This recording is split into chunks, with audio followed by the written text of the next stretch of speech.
Startups are exciting creatures. It's compelling to identify a problem and build something innovative and impactful. It explains why entrepreneurship is positioned as sexy and irresistible. But growing a business is hard work, teeming with challenges, hurdles, and surprises. You need to deal with the unexpected and follow a roadmap for success while still being agile and opportunistic. On today's podcast, I'm talking with Yoav co-founder and CEO of Walnut.io, which helps companies easily create personalized interactive demos. A mentor, entrepreneur, and marketer, Yoav advises startups and accelerators on how to attract customers, build relationships, establish a category, and raise capital. Welcome to Marketing Spark. Thanks for having me. It's arguably never been easier to start a B2B SaaS business. What's your advice for entrepreneurs thinking about launching a business or entrepreneurs running an early stage startup? I would first advise that you kind of look for the right people even before you think you have the best idea in the world. If you don't have a co-founder yet, but you have a good idea, you should probably flex and look for someone that will relate to what you want to do first and have a great chemistry with and, share the DNA with. If you have a co-founder already, then your first 2 or 3 employees would dictate your success or failure within the first couple of months. So always put the people in front of everything else. I think that's the best thing that you can do. And also make sure you focus on validating your idea, not just because VCs and investors would expect you to, but because you don't want to spend a decade of your life building something only to find out your actual market doesn't even need. And so that's another critical first step. It's an interesting comment because CB Insights has a long list of the reasons why startups fail. And topping the list, one of the biggest reasons is that there's no need for the product. And I always find that interesting and troubling because why would an entrepreneur build anything, spend so much time on developing a business when there's no demand for it? Why do you think that happens? And how does it relate to your philosophy of having the team and then finding a good idea and then validating that? Yeah, sometimes people rush into building a product they think is great, but the world will not care what you thought personally. So you have to do something the market needs, and not only because you think it's a cool idea. The second thing, when you interview your target audience, let's talk like B2B. When you start interviewing people, you will hear a lot of very excited responses, but when the moment comes and when you actually expect them to pay for it, they're not going to be there. So you have to be very mindful of not just following like 5 or 6 positive comments you've got about what you do. You have to talk to dozens of people from different companies, different size companies, and different countries, and really do a good job at it. How do you know if your idea has legs? We all have to go through the validation process. It's one thing to have this amazing idea, or at least an idea that you think is amazing, but what are the steps that you have to go through to make sure that the idea actually has legs? And is there rules in terms of the number of people you need to talk to or the amount of time you should spend before you decide, yes, I think we're onto something? And what are the signals that, yes, this is an idea that's worth pursuing? I would say that if you're in B2B, dozens and dozens of people. If you're in B2C, then hundreds. Founders used to think that if 10 people tell them it's a great idea, then, jackpot. But again, if you have to think about people not being totally honest with you and, they want to bum you out. You're grabbing coffee. They don't want to tell you your idea sucks. So they'll tell you that it's good. But you have to speak to strangers, not your friends, not your colleagues, and kind of get a lot of different reactions. Once you've crossed the chasm from idea to product, you've validated your idea, you develop your product, in this case, B2B SaaS software. The big challenge that a lot of entrepreneurs run into is generating demand or interest in the product. So they're out there, they're busy, they're trying to sell, they're trying to do marketing. And despite their efforts, it's almost like they're spinning their wheels. They're not gaining any traction. They have a hard time convincing anyone that the product is worth pursuing. There's lots of reasons for that. Maybe there's a lot of competition. They have no track record. Maybe it's a time in the economic cycle when demand is a little bit soft. But regardless of the reason, there's no customer acquisition. And those first 100 customers or 50 customers are critical. How do you get those first 100 customers? And maybe we can even take a step back. How do you get those first 5 or 10 customers? Those are the ones that are just taking a leap of faith because they have no social proof, that you can't really give them any other examples of people who have gone before them. What's your advice about that? Yeah, your first customer would probably be a friend or a workplace of a friend. Every one of us can get a first customer. The first five is more difficult. You have to go beyond your circles. Just show your MVP to a couple of companies and offer them to be design partners, which is kind of, you don't need to monetize it yet, right? You just need to show investors that there's like interest from the market. So tell them we build it out for you and you don't need to pay for it. And then the next two or three customers will be design partners. And you would go and grab their logos and go to more serious companies that can pay for it. And it's like it's like an interesting climbing up the stairs one step at a time. Eventually, when you've already hit like a double digit number of customers, that's where things usually take a nice turn.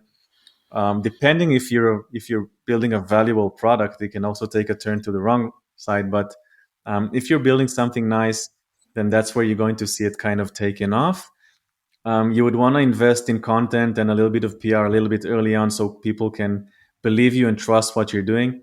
Like you said, if you don't have the experience or the background, you would have to convince them through other sources that you're valuable. And so press coverage usually does the trick, that you can send over to prospects, and be very clear about the message and the problem you want to solve.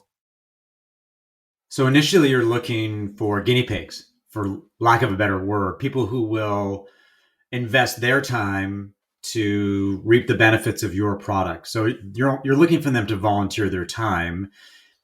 The question I have is, how do you make that happen? How do you find those people? Is it word of mouth? Do you go through your networks? Because we have to look at many companies, it's an investment. Regardless of whether they're paying any money, they have to invest something. You better find somebody who really needs your product. What's the process for that? Right, that's a good way to find out if you're building something the world needs. If you can't find people that want to get the value from your product for free, then something's just off. Or either you're talking to the wrong go-to-market, and this is completely, that's a mistake we can all make early on. You can switch personas in the organization and see if there's a better reaction. But if you take your MVP to someone, VP, whatever, let's say a VP product marketing in some organization, because that's your target audience, and they tell you they don't want to devote a little bit of their time to get free value from your product, then you're not building the right thing at the right time. And so you'd have to, pivot a little bit. Eventually, you need to find people that will want to devote a bit of their time. For us, it's a demo platform for sales teams and sales leaders. So when we just started talking to VP of sales and we spoke to like 60 or 70 of them, that's when a wait list started to form. And when we saw the wait list keep growing and growing, then we knew that it's a real problem. People need help.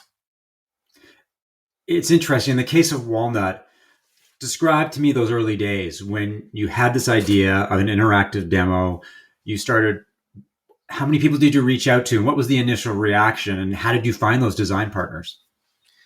Yeah, so with Walnut, I say that the stars aligned in ways that I've never seen much in my life, including helping 600 startups as part of running an agency once many years ago.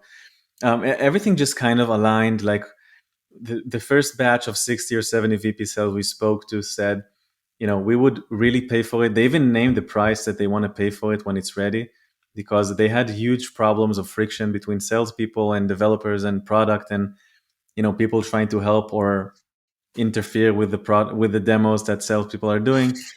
And we told them we can empower your salespeople to create their own demos and manage it and run it and personalize and everything. And so it was a very swift beginning. And then we launched on Product Hunt to kind of test the waters, and that grew to be the best hunt of that week, with being nominated for their annual awards, and it got exposed to thousands of sales leaders. And at that point, we had 700 people on the wait list, and everything just kind of took off. We could all be so lucky as entrepreneurs to have that happen. Yeah. One thing I did want to pick up on is you mentioned PR as a way to provide customers with some confidence in you as the entrepreneur and the company.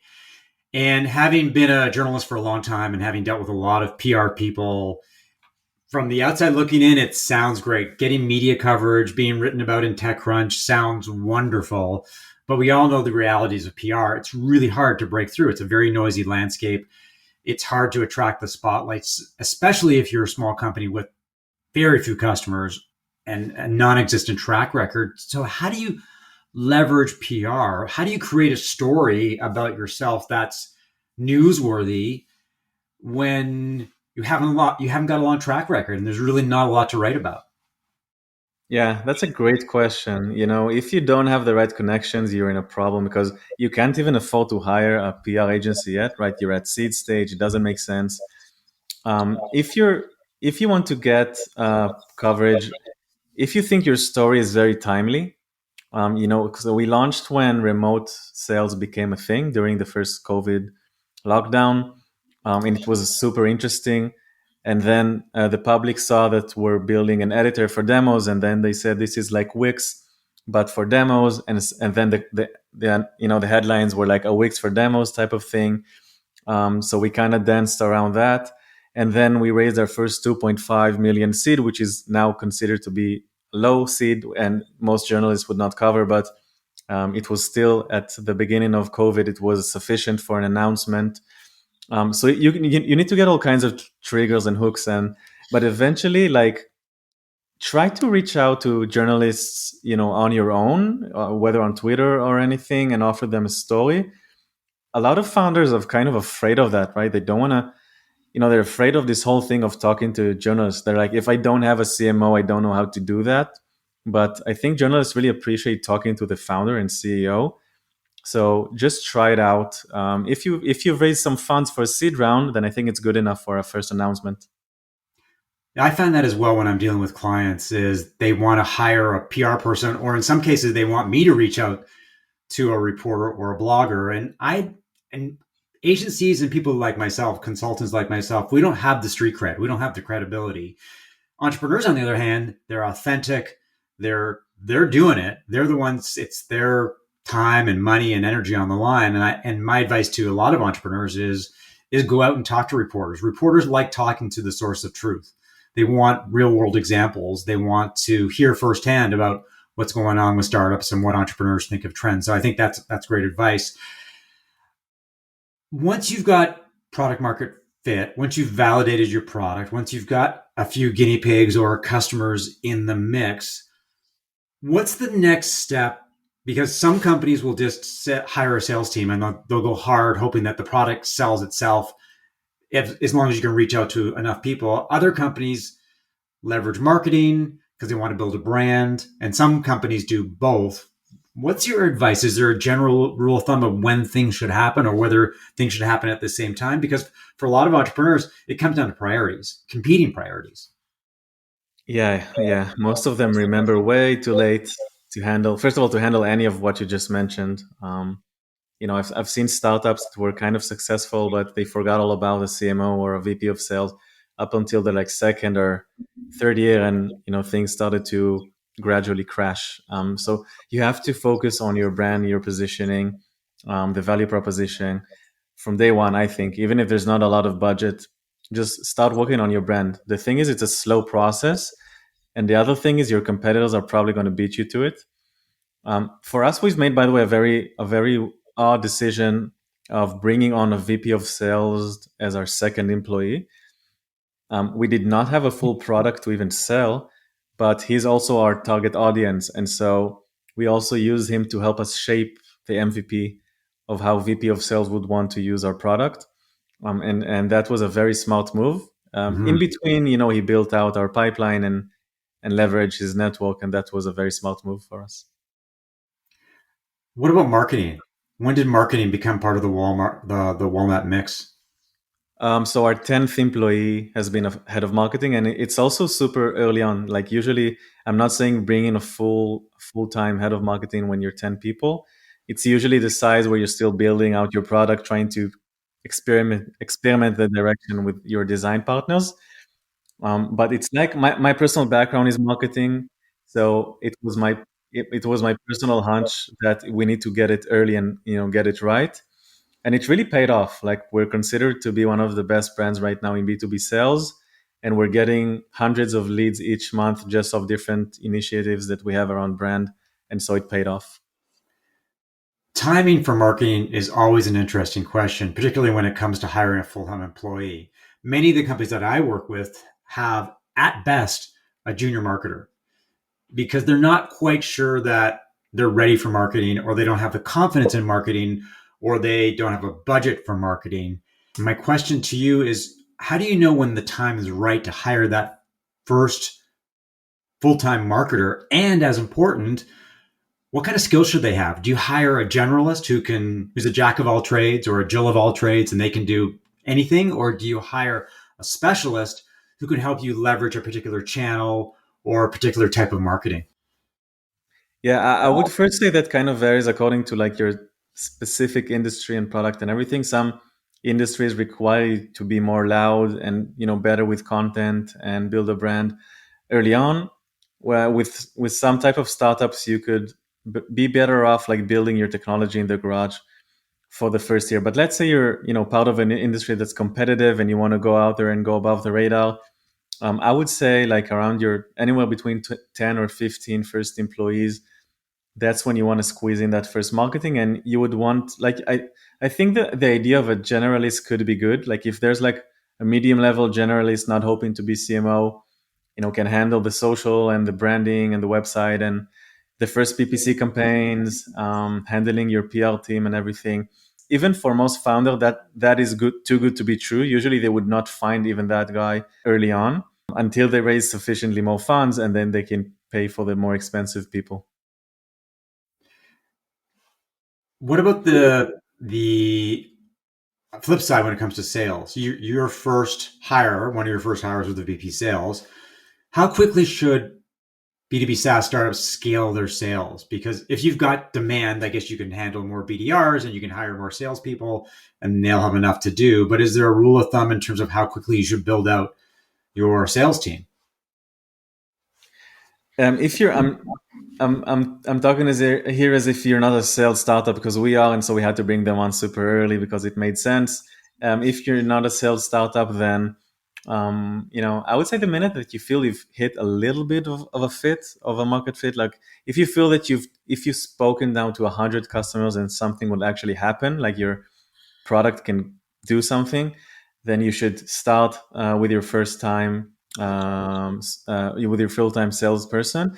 If you feel your product is not there yet, your design partners are disappointed, there's too much of a roadmap until the moment you actually feel it's time to launch and everything, then you should probably hold off a little bit more. What was the journey like at Walnut? Hired the first VP of sales, tremendous demand or interest in the product. So there was a giant pipeline. Did you scale up quickly or were you a little bit more pragmatic? It was very fast. Like we started our first year with a couple of design partners, raising 2.5 million seed round and seeing where it goes. And we ended our first year with over 100 customers, including Fortune companies, and raising a total of $56 million. Incredible. Maybe we can shift gears a little bit and talk about fundraising. Raising money is very exciting because for entrepreneurs, it's seen as a validation of all the hard work that they've done and the team and their teams have done. But it also takes a lot of time and effort. What's your advice, having gone through it, having raised so much money? What's your advice on how entrepreneurs should raise money? Because it can be very distracting. You can often be out of the business while you're trying to talk to investors and raise capital, and there can be some downsides if you find that you're not raising the money that you need. If you're a entrepreneur and you're looking to raise money, and if you're the CEO and you're the visionary, how do you manage the balancing act between raising money and running your company? It gets very distracting. And from the moment that you're gone online and above the radar, let's say you've even announced your first $1 or $2 million of investments, that's when they go after you, like the VCs and the funds and the angels investors, and they would target you as a good lead, and they would ask for your time. And then you'd have to think if this is worth my time now, because the more you answer that you're not raising funds right now, um, the more they will keep trying and following up, assuming you're a good team with a good product, right? People are not just wasting time on bad investments. But if you're a good deal, then they're going to keep trying, and it's never ending. Like it's a black hole, doesn't end. Every time you think you've finished talking to investors, a new week begins and people reach out. So this is something you should be mindful. If you really don't need money for the next 6 months or 8 months, like you don't need to talk to anyone. You'll just be wasting your time, and you're giving investors some data points about where you are business wise. And you have to think if this is the right call for you. Maybe it's not the right move right now. Maybe it's an investor that's been working with a competitor, and he's just trying to sniff around. So only do it like a couple of months before you really have to, and only do it with funds that you think will be valuable to you. So, what was your experience like? You did that initial 2.5 million seed round. In the scheme of things, it's relatively small. All of a sudden, the company gets red hot. You've got this giant pipeline with hundreds of customers. I suspect that VCs started knocking on your door. How did you go from a seed round to raising $56 million? And how hard was it on you personally to be involved in that process and raise that much money? Everything is very emotional. Like it's hard and easy and good and bad all at once, because if you're on a roll, or like you said, a hot topic, then you're gonna get everything inbound, but then you just have to decide who is worth your time. But also then you can decide and it doesn't work out and the terms don't work out and you've wasted weeks of your life. Like anything can happen. For us, it was like starting with a 2.5 million seed, going above the radar, making noise, being the first top rated product on Product Hunt, getting double digit press articles in our first couple of months, growing the waiting list to 700 companies. That's when we got to extend our seed to 6 million, because there was a lot of inbound demand of amazing investors from Silicon Valley. And so eventually it was 6 million seed. And a couple of months later, we were commercial with a couple of impressive clients, and we've done our 15 million Series A. And a couple of months later, over 100 customers, lots of engagements, and 35 million Series B. So the question that I've always wanted to ask a CEO who raises a lot of money, once you get all that money in a short period of time, what do you do with it? Obviously the investors want you to move fast. They want you to hire fast. They want you to build the pipeline. They want you to build out the structure. Do you put the money in the bank for a while and you think about it, or do you just start executing on the plan that you've had that accompanied your fundraising activities? I think the smartest thing I've done is bringing a full-time VP of finance to help me out with all of this planning, and a VP of people, because growing fast, if it can hurt anyone, it's your people. You have to do it smart and wise and keep your DNA. So people are going to be bummed out. You haven't promoted them. You've brought on some more experienced people from the outside. Like when you grow that fast, then you grow like a startup that's been alive for like 5 or 6 years, but in under 2 years, and that can reflect a lot on the people. So we try to get everything right with my management team. And you have to spend the money. Like theoretically, you have to spend the money to grow, but now there's also a kind of a switch in mindset ahead of the recession. I don't know when it's published, but people Mhm. are talking about a recession that's going to happen. And so you have to focus not just on growth with your money, but also on being efficient and getting revenues. Shifting gears a little bit, there's a lot of talk these days about B2B SaaS companies building a technology category. And I'm curious from your perspective, what does that mean? Is it important? And if you do want to build a category, how do you do that? What are the key steps? I think eventually every startup describes themselves as if they were building a category, but it's not often true. Like for us, it's luckily been true because it really did not exist before.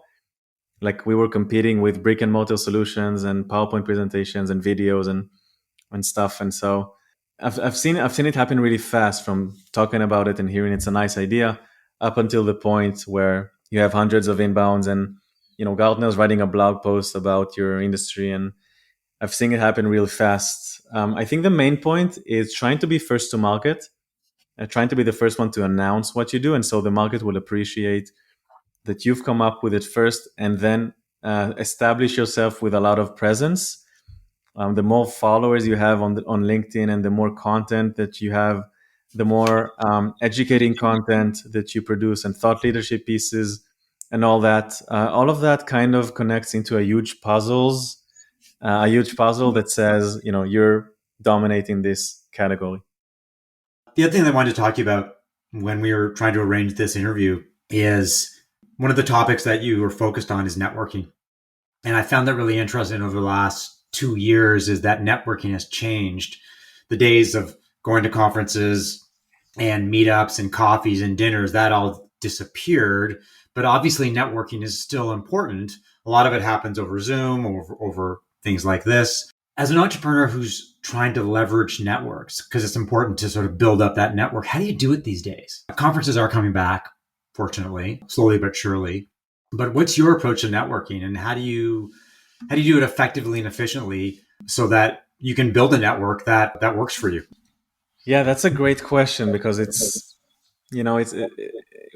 sometimes it's just remote and digital. Sometimes, like you said, it's in the real life, and it's really hard to tell what's going on these days. If you have a strong presence online, I think it really reflects on the offline. I work a lot on the content that I provide and share on my LinkedIn and everywhere else. And then and podcasts, by the way, I get invited often, and I gladly take it. And then I go on to actual events, and you actually see people know who you are, and know the tone of voice that you have, and the positioning that you try to own. And there's a lot of correlation in between.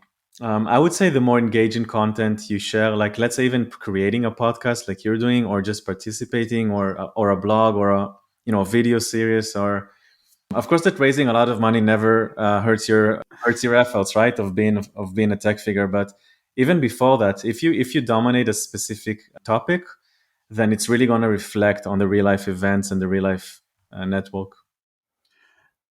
We've teased over the last 28 minutes at Walnut, but never really talked about what Walnut does and who it serves. Perhaps we can take an opportunity to give me a mini sales pitch on walnut.io.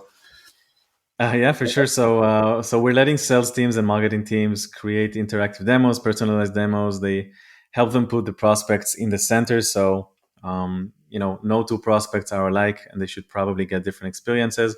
You can embed it on your website, so you don't even have to take the Zoom call. You can just send it to 1 million prospects. You can walk them through the interactive demo. You can get insights and conclusions and analytics into the process. You can collaborate with your peers and salespeople on your company, and eventually you can call it. You can look at it from different angles. If it's product-led growth that we're allowing, if it's just personalization, if it's just making B2B sales less difficult, this is usually the core of what we do. Where can people find more information about you and Walnut? I'm everywhere. It's really hard to ignore. So, but walnut.io and our different handles on LinkedIn and Twitter, and my own LinkedIn, I'm always available there for feedback and messages. Awesome. Well, thank you for all the great advice and insight. And thanks everybody for listening to another episode of Marketing Spark. If you enjoyed the conversation, leave a review, subscribe via Apple Podcasts or your favorite podcast app, and share via social media. To learn more about how I help B2B SaaS companies as a fractional CMO, strategic advisor, and coach, send an email to mark@markevans.ca or connect with me on LinkedIn. I'll talk to you later.